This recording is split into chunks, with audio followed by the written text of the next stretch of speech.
17. Quero ler com vocês, se você quiser acompanhar o texto. O texto se encontra em Apocalipse, capítulo 2, versículo 12 ao versículo 17. O texto diz assim, ó: escreve ao anjo da igreja em Pérgamo: assim diz aquele que tem a espada afiada de 2 gumes. Sei onde habitas, onde está o trono de Satanás, mas conservas o meu nome e não negaste a minha fé, mesmo no dia de Antipas, minha fiel testemunha, que foi morto entre vós, onde Satanás habita. Entretanto, tenho algumas coisas contra ti, porque tens aí os que seguem doutrina de Balaão, e que ensinou Balaque a fazer os filhos de Israel pecarem, induzindo-os a comer das coisas sacrificadas a ídolos e a se prostituírem. Assim também tem alguns que, de igual modo, seguem a doutrina dos nicolaítas. Portanto, arrepende-te. Se não te arrependeres, logo virei contra ti e lutarei contra eles com a espada da minha boca. Quem tem ouvidos, ouça o que o Espírito diz às igrejas. Ao vencedor darei do maná escondido e uma pedra branca, na qual está escrito um novo nome que ninguém conhece, a não ser aquele que o recebe. É essa palavra que eu quero aqui compartilhar com vocês nesta noite aqui, em nome de Jesus. Bom, primeiro ponto que nós devemos aqui pensar sobre esse texto, nós precisamos perguntar, precisamos pensar aqui sobre um pouco sobre a cidade de Pérgamo. A cidade de Pérgamo, ela era uma cidade da Ásia Menor, e na época que João escreve essa carta a essa igreja que está na cidade de Pérgamo, 4 seitas religiosas, elas reinavam nessa cidade. Existia 4 seitas que reinavam nessa cidade, 4 seitas religiosas que reinavam nessa cidade. Tinha nessa cidade altares e templos dedicados à deusa Atena, ao imperador Dionísio, e ao deus Asclépio e ao deus Zeus.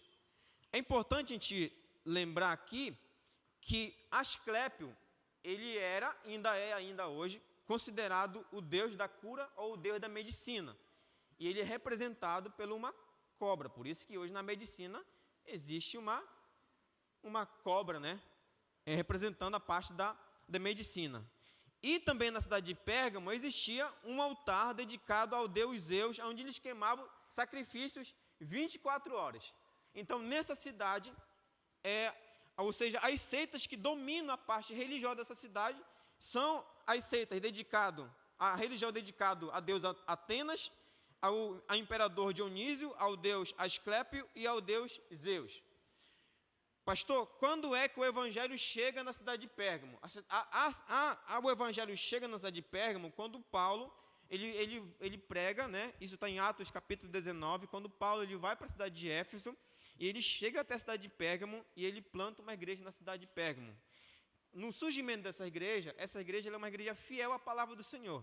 É uma igreja que ela chega ao ponto, como a gente vê no texto, de um homem chamado Antipas, ele não negar a fé em Jesus e ele ser morto por não negar a fé em Jesus. Então, observe aqui, ó. Nós temos aí, dentro dessa cidade, uma igreja que ela é uma igreja de Jesus, mas temos 4 seitas que são considerados seitas, né, religiosas, como Atenas, a deusa Atenas, ao imperador Dionísio, o Asclépio e o deus Zeus.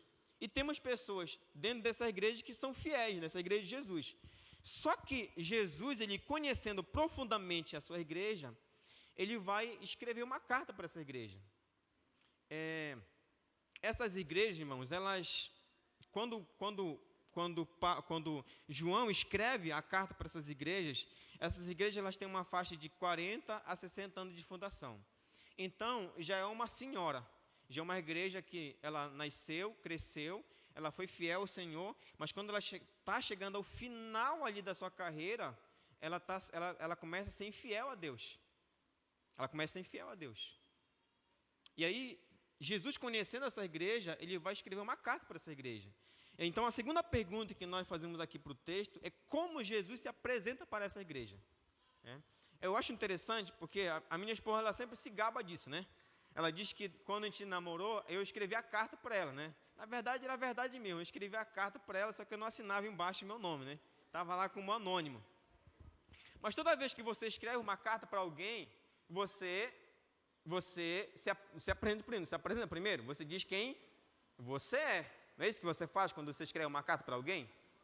A geração de hoje nunca escreveu carta, né? Já manda direto no Messenger, no WhatsApp, ou se encontra pessoalmente. Mas eu ainda fui do tempo ainda que ainda escrevia a carta. E na carta a gente se apresenta. O versículo 12, ele vai dizer como é que Jesus se apresenta para essa igreja. Observe aí o que fala no versículo 12. Olha como é que Jesus se apresenta para essa igreja. Ó. Escreve ao anjo da igreja em Pérgamo. Essa expressão anjo, irmãos, é o presbítero, tá? Ou o pastor, ou o líder. Então, Jesus está escrevendo essa carta, ele está enviando essa carta diretamente para o pastor, para o presbítero dessa igreja que está em Pérgamo. E esse presbítero, esse pastor, esse líder, ele vai ter que agora ler essa carta para essa igreja. Olha o que ele vai dizer. Ó. Assim diz aquele que tem a espada afiada de 2 gumes. É dessa forma que Jesus se apresenta. Jesus se apresenta assim, olha, eu sou aquele que tem a espada afiada de 2 gumes. Quem já assistiu aqui aquele filme chamado Espartacus, ou gosta de assistir também Império Otomano, ou os Cesários, vai entender o que eu vou falar aqui. Todas as vezes que um gladiador ele ia para a arena, ele conseguia vencer todos os seus adversários, ele recebia uma espada branca. Tá? Ele recebia uma espada branca. E essa espada branca, ela dava a liberdade dele. Então, o Império Romano, eles usavam a espada, o Imperador Romano, ele usava a espada tanto para condenar uma pessoa, quanto para libertar uma pessoa. Então, Jesus, como ele está escrevendo para um contexto romano, ele pega essa figura romana, dizendo assim, olha, assim como o imperador romano, ele tem a espada e diz quem é liberto, quem é condenado e quem é liberto, ele aprova e desaprova as atitudes de um cidadão romano. Eu, como senhor da igreja, eu estou me apresentando para vocês como aquele que tem a espada afiada de 2 gumes. Entenderam aí? Observe aqui o que Jesus está falando. Ó. Eu sou aquele que tem a espada afiada de 2 gumes. Quando nós perguntamos para a Bíblia Sagrada o que significa a espada afiada de 2 gumes, o texto de Hebreus, capítulo 4, versículo 12, vai nos dizer que a espada afiada de 2 gumes é o quê? É a palavra de Deus. Então, Jesus, ele diz que ele se apresenta para essa igreja, dizendo que ele tem a espada afiada de 2 gumes, que é a palavra. E essa palavra, ela é poderosa, tanto para aprovar a atitude da igreja, quanto para reprovar a atitude da igreja. Por isso que eu falei que essa palavra vai falar como falou comigo, vai falar com você. Tá? Então, Jesus ele se apresenta dessa forma. A espada representa a palavra de juízo e de autoridade suprema de Jesus, de aprovar e de reprovar as obras da igreja. E Jesus se apresenta dessa forma. É como Jesus se apresenta para essa igreja. E aí a gente, caminhando, além de se apresentar para essa igreja, Jesus ele vai elogiar essa igreja. Versículo 13. E primeiro ele se apresenta, agora ele vai ter um elogio para essa igreja. Versículo 13. Olha que diz assim, ó. Sei onde habitas, onde está o trono de Satanás, mas conservas o meu nome e não negaste a minha fé, mesmo nos dias de Antipas, minha fiel testemunha, que foi morto entre vós, onde Satanás habita. Observe aí, ó. Primeiro ponto, primeira pergunta que tem que fazer aqui, qual é a situação dessa igreja? Primeiro, Jesus se apresenta dizendo para essa igreja que ele se apresenta dizendo que ele tem a espada afiada de 2 gumes, que é a sua palavra de julgamento, né, que tem autoridade tanto para aprovar quanto para reprovar a atitude da igreja, e agora ele vai elogiar essa igreja. Mas primeiro a gente tem que perguntar qual é a situação dessa igreja. A igreja, irmão, ela estava em um lugar considerado o trono de Satanás. Por que era considerado o trono de Satanás a cidade de Pérgamo? Porque reinava essas 4 seitas.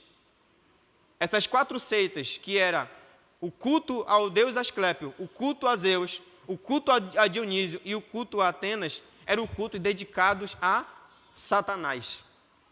E é por isso que Jesus diz assim, ó, eu sei onde tu está. Primeiro Jesus diz assim, olha, eu sei onde vocês estão. Não se preocupe não, porque eu sei onde vocês estão. Vocês estão num lugar perigoso. Um lugar onde Satanás, a cidade de Pérgamo era considerada o trono de Satanás. Satanás, irmãos, ele reinava no coração daquelas pessoas que adoravam esses deuses. Por isso que Jesus diz que ele conhece, ele sabe onde essa igreja está localizada. Segundo ponto, a condição dessa igreja. A igreja, mesmo em um lugar onde as trevas reinavam, ela se mantém fiel. Jesus ele vai elogiar essa igreja por esse fato, pela fidelidade dela. Você pode dizer assim, pastor, hoje nós não temos Asclépio, não temos Atenas, não temos Dionísio, não temos Zeus. Mas se você parar para analisar, ao seu redor, Satanás ele reina sobre a vida de muitas pessoas. Muitas coisas Satanás inventa para tentar desviar a igreja do foco, desviar os cristãos da presença de Deus. Satanás faz isso. E aí Jesus vai dizer assim, olha, eu sei que vocês estão num lugar difícil, mas aí, mesmo onde as trevas reinam, vocês se mantêm fiéis a mim. Olha que interessante de falar aqui, ó. O que vocês não renunciaram à fé. O que é não renunciar à fé? É não parar de crer em Jesus. Assim, mesmo no momento, em um lugar difícil, vocês se mantêm fiéis a mim. Então, irmãos, em Pérgamo, existia alguns cristãos que se recusaram a negar a fé em Jesus. Mesmo sendo martirizados pelos adoradores de Satanás, assim, nós não negamos a fé em Jesus Cristo. Se manter fiel a Jesus. Só que manter-se fiel a Jesus custa um alto preço. Tem um preço a ser pago. Ou vocês pensaram que ser cristão é aquela famosa frase, né, que aparece na Globo, né? Os seus problemas acabaram? Né? Não. Se manter fiel a Jesus no meio de uma sociedade, um lugar onde Satanás impera, onde os adoradores de Satanás, eles fazem de tudo para desviar a igreja, tem que pagar um preço. Olha que interessante, ó. Manter-se fiel a Jesus exige que morramos em ambos os sentidos. Se manter-se fiel a Jesus exige que a gente morra em 2 sentidos. Primeiro, que a gente morra espiritualmente. Nós temos que morrer para o mundo, para viver para Cristo. Em segundo lugar, nós estamos passíveis de morte física. De morte física.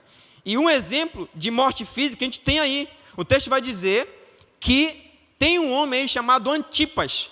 Esse homem, irmão, chamado Antipas, ele só tem 2 citações na Bíblia Sagrada. E uma é aqui em Apocalipse capítulo 2, versículo 13. Esse homem, ele não negou a fé em Jesus. E por ele não negar a fé em Jesus, o imperador romano mandou colocar ele dentro de um touro de bronze vivo, falando vivo.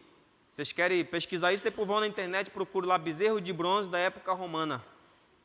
Colocaram ele dentro de um bezerro de bronze vivo, depois fizeram uma fogueira e assaram ele vivo, assaram ele dentro do touro de bronze. Mas mesmo ele sendo martirizado, ele não negou a fé em Jesus Cristo. Por isso que o texto diz aqui, ó. Eu sei onde habitas, onde está o trono de Satanás, mas conservas o meu nome e não negaste a minha fé, mesmo no dia de Antipas, minha fiel testemunha, que foi morto entre vós, onde Satanás habita. A pergunta que nós fazemos aqui é se nós estamos dispostos a ser fiel a Jesus até a morte.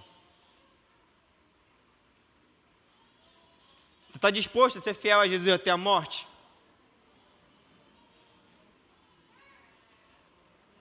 Diante de tudo que o mundo oferece para a gente, tudo aquilo que tenta pressionar a gente, você diz assim, não, eu vou ficar com Jesus. Eu posso morrer, mas eu não nego a minha fé em Jesus. Por isso que uma palavra que ela mexe com a gente, por quê? Porque primeiro, nós vamos entrar em um novo ano, aonde nós sabemos agora que o Senhor que nós adoramos, que é Jesus Cristo, Ele tem autoridade para aprovar nossas atitudes que nós vamos fazer no ano 2024, quanto para reprovar elas. Ele tem essa autoridade. E em segundo lugar, Ele diz que mesmo que a gente viva em um lugar onde Satanás habita, a gente tem que se manter fiel a Ele. E não negar Ele, se nós tivermos de morrer, nós temos que morrer e não negar a fé nele. Você entrar o ano 2024 e dizer, não, eu vou manter-se fiel a Jesus. Mesmo que o mundo me ofereça muitas coisas, mas eu vou continuar sendo fiel a Jesus Cristo. É importante a gente observar, irmãos, que no versículo 13, no versículo 14, Jesus diz assim, sei aonde você vive. Essa frase nos afirma que Jesus sabe em qual lugar estamos e por onde andamos e o que estamos fazendo.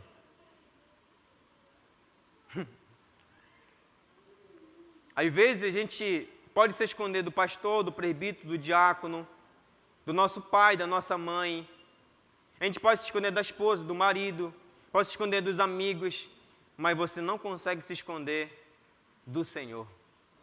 Ele disse, eu sei onde você está, eu sei por onde você anda, eu sei o que você anda fazendo.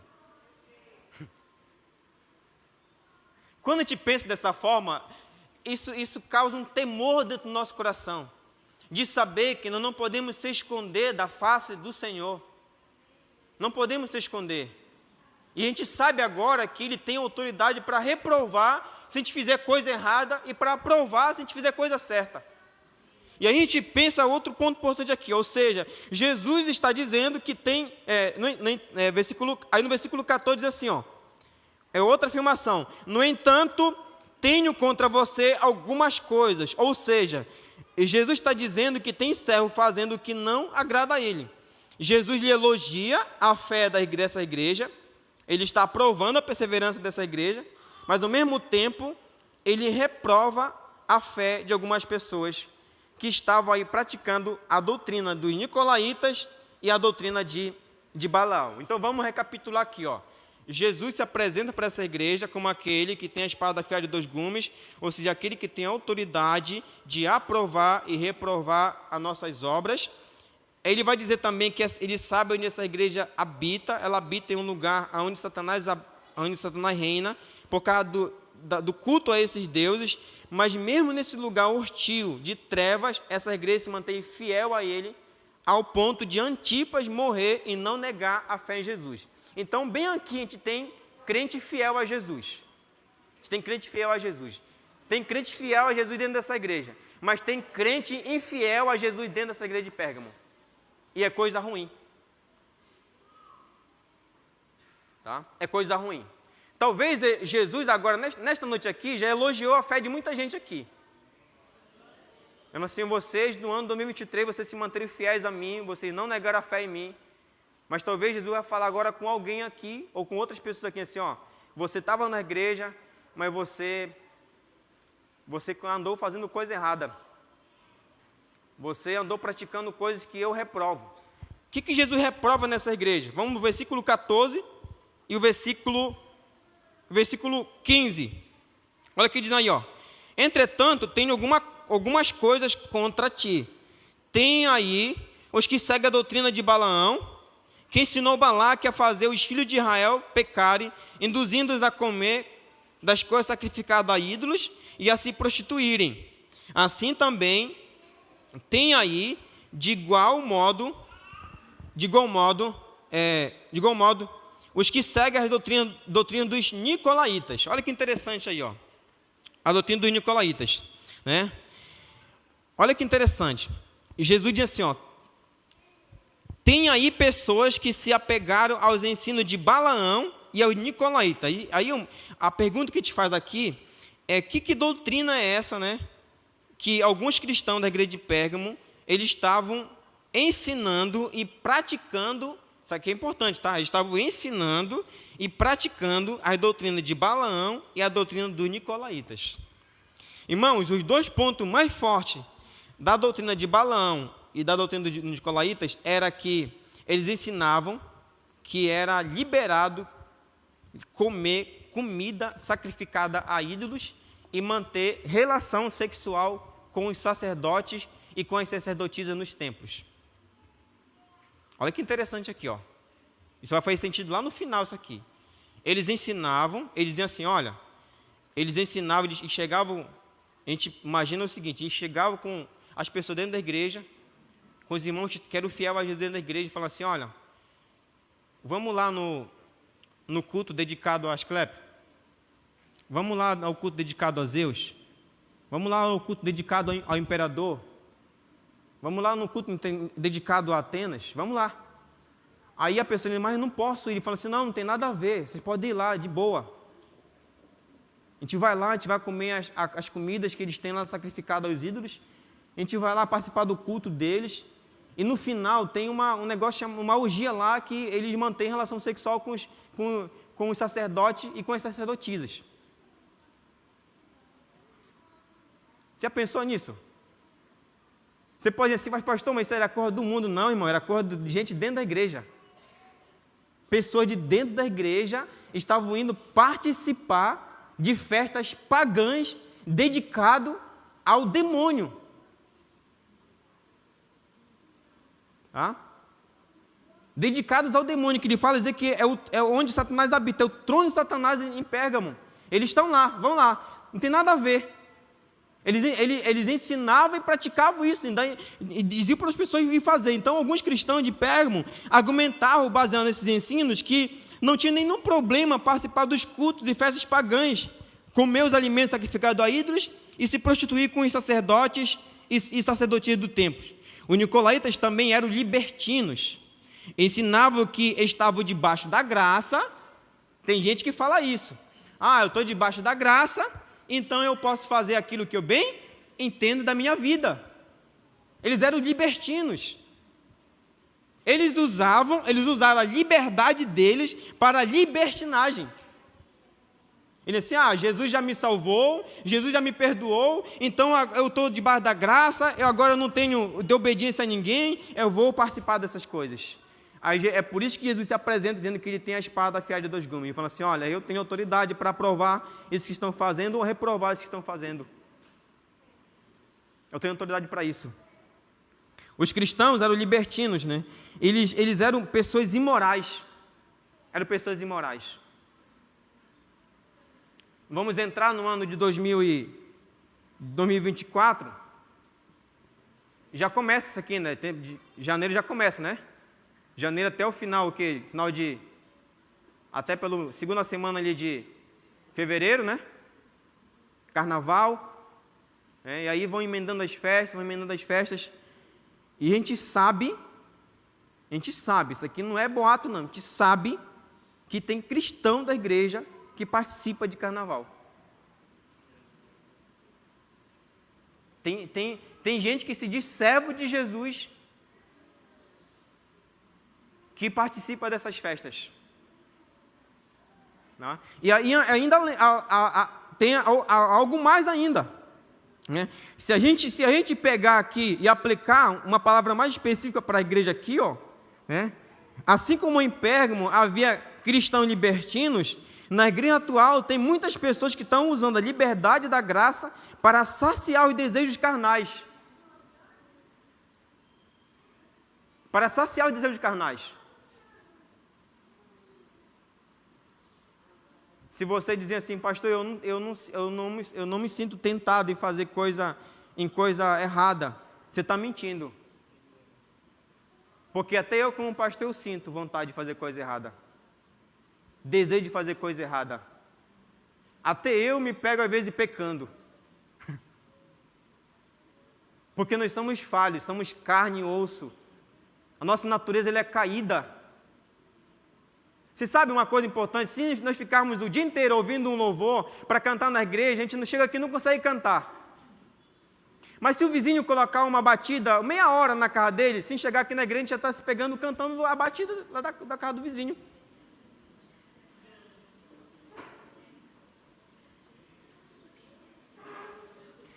Você pode dizer, pastor, mas por que isso, pastor? Porque nós somos carne, irmão, nós somos natureza caída, nós somos pecadores. A nossa tendência é para isso. E aí muita gente, são pessoas libertinas na igreja que quer viver uma vida de fofoca, de partidarismo, de preguiça, de orgia, de festas mundanas, de infidelidade, de ódio, de inveja, rancor, a falta de perdão. E ainda mais, né? Jovens que não querem se casar e querem manter sexo fora do casamento. E gente que é velho, que tem filhos, até neto, ainda não procuraram se casar ainda. Irmão, deixa eu falar uma coisa para você aqui, ó. Depois, se quiser me bater lá fora, me bata, mas eu vou falar para você aqui, ó. Crie vergonha na sua cara. Você que já tem filho, já tem neto, e você não foi no cartório legalizar seu casamento, crie vergonha na sua cara, irmão. Sabe por quê? Porque a Bíblia diz que os adúlteros, eles não vão para os céus. Os fornicários não entrarão no reino de Deus. Eu não estou aqui dizendo para você se casar, para eu te dar um cargo na igreja, não estou falando isso. Eu estou dizendo para você se casar por causa da sua salvação.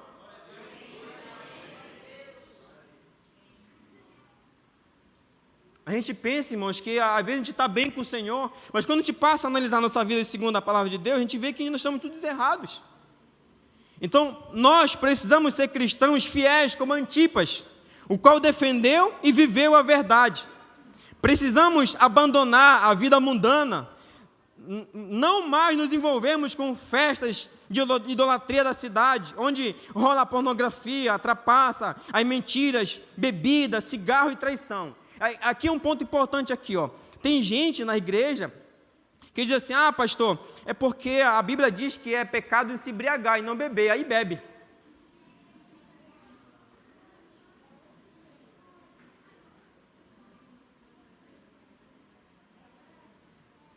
Não se contenta em só tomar Coca-Cola, né? Quer tomar cerveja, quer tomar o vinho com álcool, quer tomar outra, aí não para mais, vai bebendo, aí depois quer que o pastor dê a oportunidade para tocar, quer que o pastor dê a oportunidade para cantar, ainda fica bravo com o pastor ainda. A pergunta é eu que estou errado ou é você que está errado? Quem foi que bebeu? Fui eu ou foi você?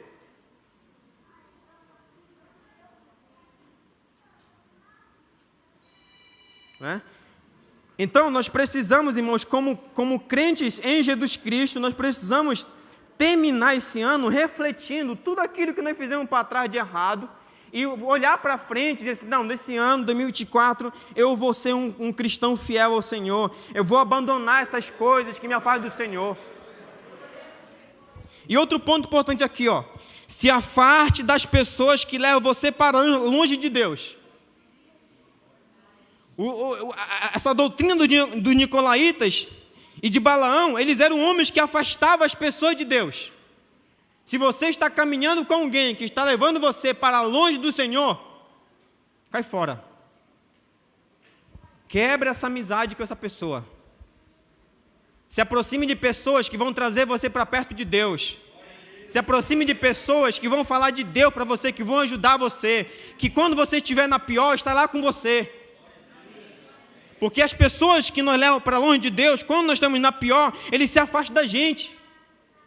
E aí depois que as pessoas se encontram na pior, quem eles procuram? Quem eles procuram, irmãos? A igreja. Mas enquanto eles estão bem lá no mundo, eles não querem saber nada de igreja. Mas quando eles estão na pior, eles vêm para a igreja. Não venha para a igreja na pior, venha para a igreja quando você estiver bem, com saúde, com a voz para servir o Senhor, com os pés para andar, com um bom ouvido para ouvir a palavra de Deus. Mas nós queremos vir, às vezes, para os pés do Senhor, pela dor. Então, se afaste de pessoas que lhe levam para longe do Senhor Jesus Cristo. Jesus afirmou em Mateus 6,24: ninguém pode servir a 2 senhores, pois odiará um e amará outro, ou se dedicará a um e desprezará outro. Diante de tudo isso, Jesus se apresentou, elogiou a igreja e ele descobriu um problema dentro dessa igreja. Pastor, mas e aí agora? Como é que Jesus vai dar uma solução para essa igreja? Jesus, irmão, ele dá uma solução para essa igreja. Ele apontou o problema. Jesus é assim.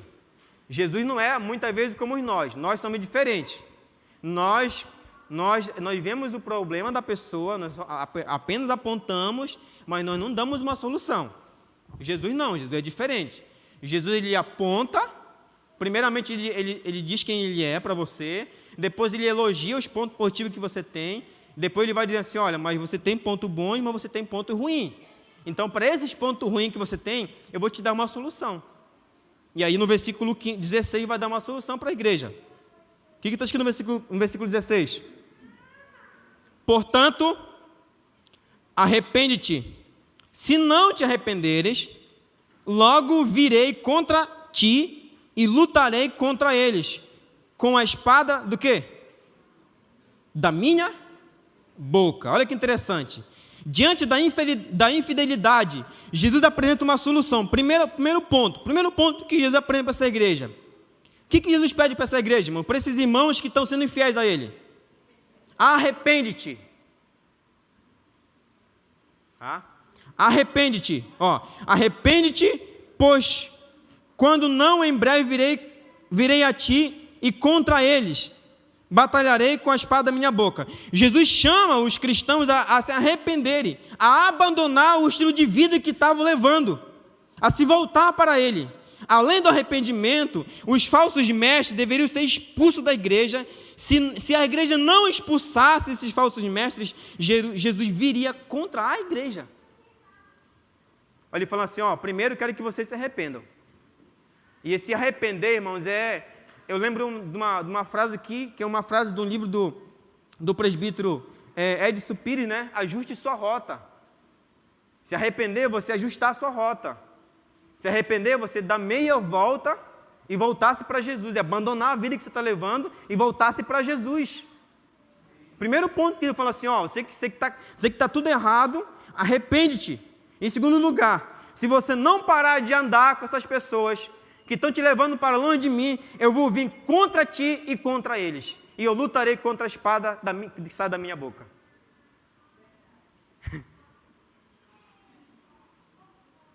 É justiça.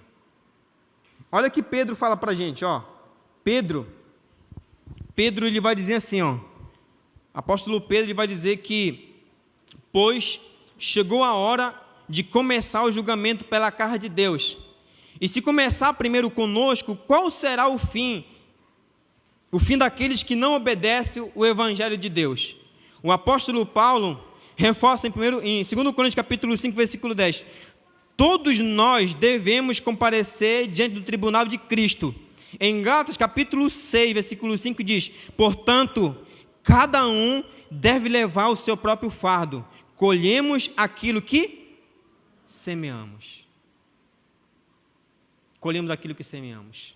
Primeiro ponto que Jesus pede para essa igreja é que ela se arrependa. Segundo lugar, Jesus vai dizer assim, quem tem ouvidos, ouça o que o Espírito diz às igrejas. Segundo ponto que ele vai dizer, primeiro te arrepende, muda a tua rota, ajuste a tua vida, abandona as pessoas que está caminhando, esse estilo de vida que está levando, abandona isso. Agora, ouve-me, ouvir. E está lhe pedindo para a igreja ouvir. João capítulo 10, e vai dizer que as ovelhas ouvem a voz de quem? Do seu pastor. Se Jesus é o seu pastor, você tem que ouvir a voz dele. Você tem que ouvir a voz dele. Olha que interessante que ele diz assim, Aí ele vai dizer assim, quem tem ouvidos, ouça o que o Espírito diz às igrejas. Ao que vencer, darei eu a comer do maná escondido. O verdadeiro cristão é obediente e ouve os conselhos de Jesus. Então, Jesus segue o processo de mudança. É um processo de mudança. Primeiro passo para a mudança é se arrepender, é ajustar a rota, é reconhecer que está errado. Em segundo lugar, é ouvir ao Senhor. E agora o terceiro lugar é se alimentar dele. Aí faz sentido agora o que a gente vai pensar aqui, ó. Tinha gente dentro da igreja, dentro da cidade de Pérgamo, que fazia parte da igreja de Jesus, gente que era fiel e gente que era infiel. Gente que estava consumindo a gente pode dizer assim, um conteúdo, né, um conteúdo que estava levando eles a adorar Satanás. E aí Jesus ele vai dizer o seguinte, vai assim, aquele que se arrepender, aquele que ouvir minha voz, e aquele que vencer, eu vou dar do maná escondido. Maná escondido. Eu sei que muita gente já se perguntou o que significa esse negócio de maná escondido e o que significa essa pedra branca com esse novo nome. Você vai entender agora aqui, ó. Lá no deserto, quando o povo de Israel está no deserto, o que Deus mandou do céu para eles comerem? Maná. Quando nós vemos para o Novo Testamento, né, no Novo Testamento, Jesus lá em João capítulo 8, ele vai dizer que ele é o quê? Que ele é o pão da vida. Olha que interessante. Então, essa palavra maná, a gente chama de tipologia, né? É uma tipologia de Cristo, ou seja, o que é uma tipologia, pastor? É uma palavra que ela se refere a alguém. Então, o maná aqui está se referindo a Jesus Cristo, tá? Ou seja, o significado do maná é o próprio Cristo, é o próprio pão da vida. Jesus afirmou essa verdade em João 6,35. Eu sou o pão da vida, e aquele que vem a mim não terá fome, e quem crê em mim nunca terá sede. Ele fala assim, olha, vocês que são infiéis a mim aí em Pérgamo, vocês que estão se alimentando aí do culto a Zeus, ao imperador, a Atenas, a Dionísio, vocês que estão consumindo essa teologia aí de Balaão, do Nicolaitas, eu quero que vocês se arrependam, eu quero que vocês ouçam a minha voz, e se vocês ouvirem, vocês vão ser vencedor. E se vocês vencerem, vocês vão comer do maná, vocês vão se alimentar de mim. É isso que a gente faz. Quando nós ajustamos nossa rota, a gente para de consumir as coisas que o mundo nos oferece, e a gente começa agora a consumir as coisas que o Senhor nos oferece. E aí, em que ou em quais lugares você tem buscado o sentido da vida ou o verdadeiro sentido da felicidade? Talvez essas pessoas, irmãos, em Pérgamo, essas pessoas, o ser humano, na verdade, tem isso. Nós, como ser humano, o nosso coração, ele grita pelo sentido da vida, pela verdadeira felicidade. E quando o nosso coração ele não encontra Jesus, ele começa a desfrutar de todas as coisas que o mundo oferece, mas o nosso coração continua sempre vazio. A gente busca o sentido da vida. Você pode perguntar assim, pastor, quem é o sentido da vida? Qual é a verdadeira felicidade? E eu quero dizer para você que o sentido da vida e a verdadeira felicidade, Jesus é o sentido da vida. Sabe por que Jesus é o sentido da vida? Porque Ele é o Cordeiro de Deus que tira o pecado do mundo. Jesus é o sentido da vida porque Ele é o Cordeiro de Deus que tira o pecado do mundo. Ele é aquele que pode perdoar os seus pecados. Jesus é o sentido da vida e a verdadeira felicidade porque Ele, irmãos, Ele é a água e o pão da vida. E aquele que crê em Jesus, ele não tem mais sede e nem fome espiritual. Jesus, ele preenche o nosso coração porque Ele é o sentido da vida. E além do mais, Jesus ele é o sentido da vida, sabe por quê? Porque Jesus falou assim, eu sou a luz do mundo. Jesus é aquele que nos liberta das trevas. Se você está tentando encontrar o sentido da vida, a verdadeira felicidade, eu digo para você que Jesus, ele é o sentido da vida, porque Ele é a luz do mundo. Ele arranca a gente das trevas, Ele nos liberta a gente dos nossos medos. E por último aqui, Jesus ele é o sentido da vida porque Ele é o bom pastor. É aquele que cuida das suas ovelhas, aquele que dá segurança para as suas ovelhas. E o último bloco para a gente terminar aqui, além disso, além de dar uma solução, Jesus tem uma promessa. Qual é a promessa que aparece aí, irmãos? Versículo 17. Quem tem ouvidos, ouça o que o Espírito diz às igrejas. Ao vencedor darei do maná escondido e uma pedra branca na qual está escrito um novo nome que ninguém conhece a não ser aquele que o recebe. Primeiro, Primeiro ponto, a promessa. Dar-lhe-ei uma pedra branca na qual tem um novo nome escrito, o qual ninguém conhece, senão aquele que o recebe. No entanto, observe que só quem vai receber essa promessa é quem o que, irmãos? É quem vence. Aquele que vencer. Você pode dizer assim, pastor, diante de tudo que o senhor falou hoje, eu decidi mudar a minha vida. Mas você tem que vencer, você tem que chegar até o final. Você tem que chegar até o final para você receber. Pastor, o que significa essa pedra branca? Aí eu volto novamente ao filme do Espartaco, né? O gladiador, tem essa cena lá, aparece. Né? Quando um general romano, ele cometia um crime de guerra, toda a sua legião era condenada. Quando um general ele era condenado junto com a sua legião, ele era apresentado diante do imperador, e o imperador ele pegava uma salva,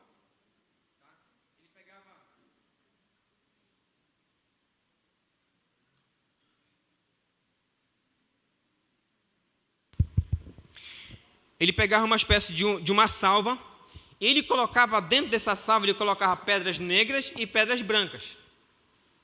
Olha que interessante, ó. O general, junto com sua legião, já estavam condenados à morte pelo imperador. Mas ele, por sua compaixão, ele vai dar uma segunda chance para essas pessoas. Então ele colocava dentro de uma salva pedras brancas e pedras negras. E ele mandava um por um meter a mão dentro da salva, né, ou do saco ali, para lançar a sorte. Se um soldado metesse a mão lá dentro e tirasse uma pedra negra, ele já estava condenado no mesmo, ia ser decapitado. Se ele metesse a mão dele dentro do saco lá e tirasse uma pedra branca, nessa pedra branca tem um nome escrito inocente. Ó, ele estava sentenciado a morrer, agora ele foi lançado a sorte dele, colocou a mão dentro do saco para ele tirar uma pedra branca, e ele vai tirar essa pedra branca que está lá inocente. Eu estou falando no sentido aqui de tribunal. Sentido de tribunal, quem recebia uma pedra branca simbolizava que ele estava absolvido da sua sentença.